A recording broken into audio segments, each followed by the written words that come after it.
Hello guys, welcome to CS3। आज हम लोग डिस्कस करने वाले हैं इंसर्शन सॉर्ट की टाइम कॉम्प्लेक्सिटी।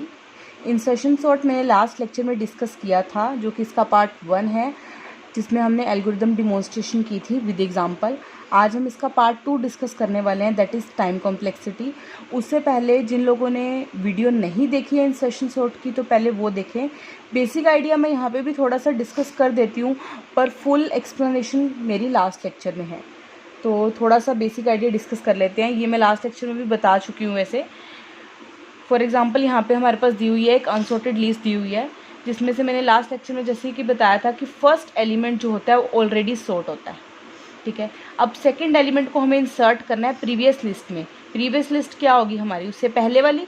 इसका मतलब 77 है लिस्ट प्रीवियस लिस्ट में सिर्फ, तो 33 जैसे कि 77 से छोटा है, तो 33 हमारे पास आ जाएगा 77 से पहले। अब पास 3 के लिए या पास 3 के लिए हम थर्ड एलिमेंट चेक करेंगे। तो थर्ड एलिमेंट हमारे पास क्या है, 44।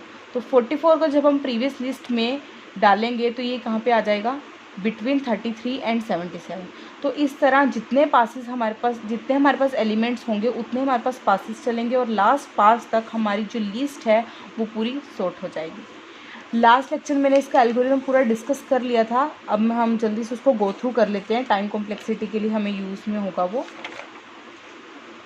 जैसे कि मैंने बताया अभी, फर्स्ट जो एलिमेंट है वो ऑलरेडी सॉर्ट होता है, तो हमारी जो लूप चलेगी वो 2 से लेंथ ऑफ द एरे चलेगी।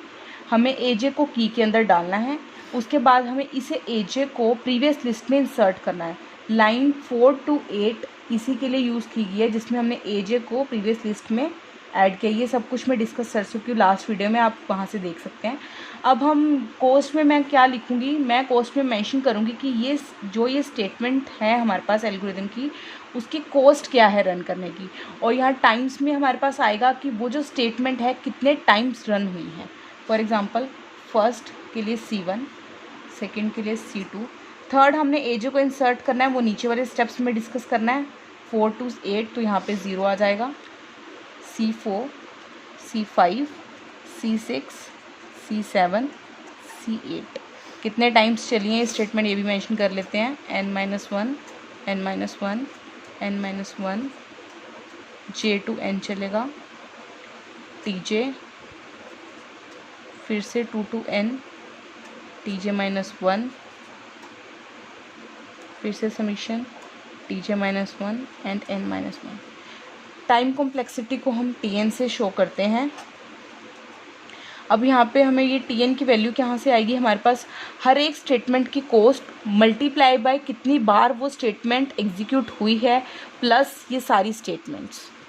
फॉर एग्जांपल, फर्स्ट स्टेटमेंट क्या है हमारे पास, C1, और कितने टाइम्स एग्जीक्यूट हुई है, n times, plus C2 n-1 times, plus C3 तो 0 है, C4 n-1 times, C5 2 to n Tj, plus C6 2 to n Tj-1, plus C7 2 to n Tj-1, plus C8 n-1। तो ये हमारे पास क्या है, टाइम कॉम्प्लेक्सिटी। अब इस केस में हम दो केसेस ले रहे हैं, सब केसेस ले रहे हैं। फर्स्ट केस है जब हमारे पास जो लिस्ट है वो ऑलरेडी सॉर्टेड है, या फिर आप इसे कह सकते हैं कि हमारे पास बेस्ट केस है। इस केस पे हमारे पास Tj की वैल्यू ऑलरेडी 1 होती है। तो इसे हम फॉर्मूला में डालकर देखते हैं कि हमारे पास टाइम कॉम्प्लेक्सिटी आएगी क्या। ये हमारे पास था जो फॉर्मूला भी हमने ड्राइव किया है, इसको यहाँ रख लेते हैं साथ साथ। तो Tn की value C1 n as it is, plus C2 n-1 as it is, plus C4 n-1, plus C5। यहाँ पे देखिए C5 में Tj की वैल्यू तो 1 थी, इसका मतलब J जो लूप चल रहा है वो 2 to n चल रहा है, इसका मतलब सिर्फ एक कम है। टोटल तो n होते हैं, तो 2 से n चलेगा तो एक कम है, इसका मतलब इसकी वैल्यू हमारे पास n-1 होगी। प्लस अब C6 की अगर मैं वैल्यू देखूँ, Tj की वैल्यू 1 होती है, 1 - 1 0, तो ये कंपोनेंट पूरा 0 हो गया। नेक्स्ट फिर से यहाँ पे टीजे की वैल्यू 1, 1 माइनस 1 0, ये कंपोनेंट फिर से 0 हो गया, C8 n माइनस 1। अगर आप ध्यान से देखें इसके अंदर हमारे पास दो तरह के टर्म्स हैं, एक जिसके साथ n लगा हुआ है, एक जो कि कांस्टेंट टर्म्स हैं।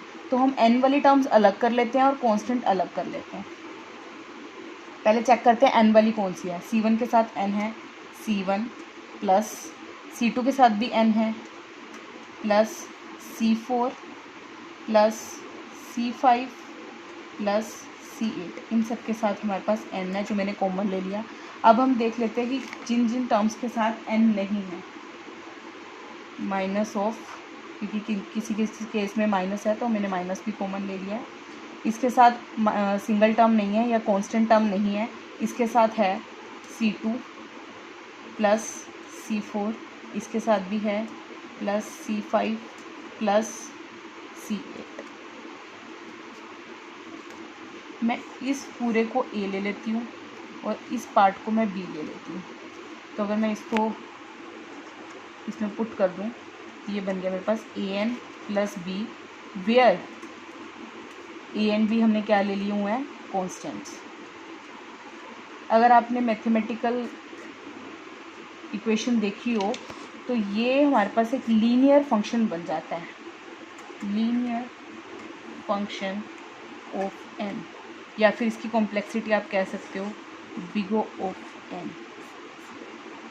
क्योंकि ये लीनियर फंक्शन है जिसमें से a और b तो कांस्टेंट है, बचा गया हमारे पास सिर्फ n। ये तो था जब लिस्ट जो है हमारे पास ऑलरेडी सॉर्टेड है। अगर मैं इसका बिल्कुल रिवर्स केस ले लूँ, यहाँ पे लिस्ट ऑलरेडी सॉर्टेड थी, वहाँ पे लिस्ट फुल्ली रिवर्स ऑर्डर में है, मतलब आपको हर एक एलिमेंट को सॉर्ट करना है। तो उस केस में क्या होगा वो भी देख लेते हैं। उस केस में टीजे की वैल्यू होगी n plus 1/2 minus 1 and TJ minus 1 की वैल्यू होगी n माइनस 1/2। इसे भी हम फॉर्मूला में पुट कर लेते हैं। ये रहा हमारे पास फॉर्मूला फिर से। तो Tn की वैल्यू क्या आ जाएगी, C1n as it is plus C2n minus 1 plus C4n minus 1 plus C5। अब यहाँ पे क्या था टीजे, जहाँ पे हमने इसकी वैल्यू पुट करनी है, तो हम इसकी यहाँ पे वैल्यू पुट कर लेते हैं n plus 1/2 minus 1 plus C6 की वैल्यू क्या थी, टीजे माइनस 1, तो यहाँ पे आ जाएगा n माइनस 1/2 प्लस C7 की भी सेम थी n minus 1/2 plus C8 last क्या था हमारे पास n माइनस 1। तो हम इसे थोड़ा सिंप्लीफाई कर लेते हैं। अब ध्यान से देखिए, पिछले केस में हमारे पास दो तरह की टर्म्स थी, n और कांस्टेंट टर्म्स।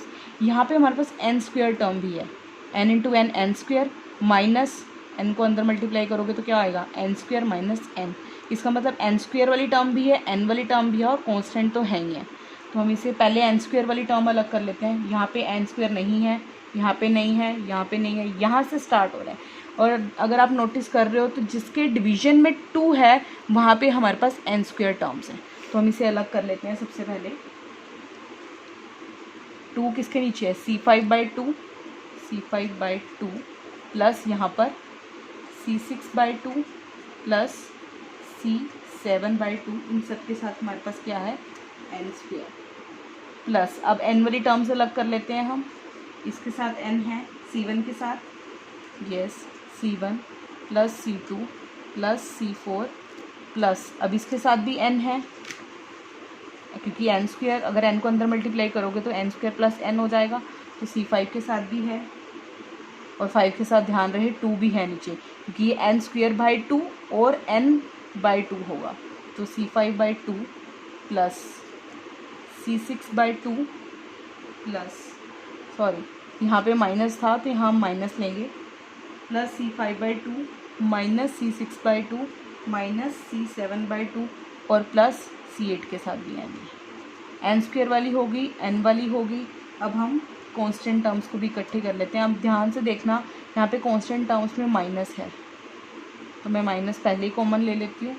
तो यहाँ पे है C2 के साथ है कांस्टेंट टर्म, प्लस C4 के साथ है, प्लस C5 के साथ है, प्लस C8 के साथ है।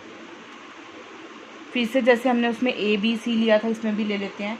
इसको मैं ले लेती हूँ A, इसको, इस वाली टर्म को मैं ले लेती हूँ b, नीचे वाली टर्म को ले लेती हूँ c। तो एन स्क्वायर के साथ मैंने क्या ले लिया a, प्लस का साइन, फिर इस सब को मैंने ले लिया b, फिर n था हमारे पास plus c, where a, b and c are constants. फिर से आप इस इक्वेशन को ध्यान से देखें तो ये हमारे पास क्या बनता है, वो लीनियर फंक्शन बनता था क्योंकि वहाँ पे सिर्फ n वाली टर्म थी, यहाँ n स्क्वायर है। इसका मतलब क्या है, ये हमारे पास क्वाड्रेटिक फंक्शन बन गया, क्वाड्रेटिक फंक्शन ऑफ n, या फिर आप बोल सकते हो इसकी कॉम्प्लेक्सिटी क्या है, बिगो ऑफ n स्क्वायर। तो अगर आपने ध्यान दिया होगा जब हमने इसका बेस्ट केस डिस्कस किया था तो उसकी टाइम कॉम्प्लेक्सिटी आई थी हमारे पास बिगो ऑफ 1, और वर्स्ट केस में इसकी टाइम कॉम्प्लेक्सिटी आती है बिगो ऑफ n स्क्वायर।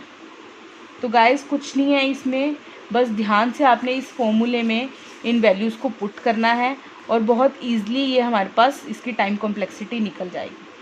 तो इसकी प्रैक्टिस करें, ज़्यादा से ज़्यादा इसको खुद से सॉल्व करने की कोशिश करें, और इसे करने से पहले लास्ट वीडियो ज़रूर देख लें।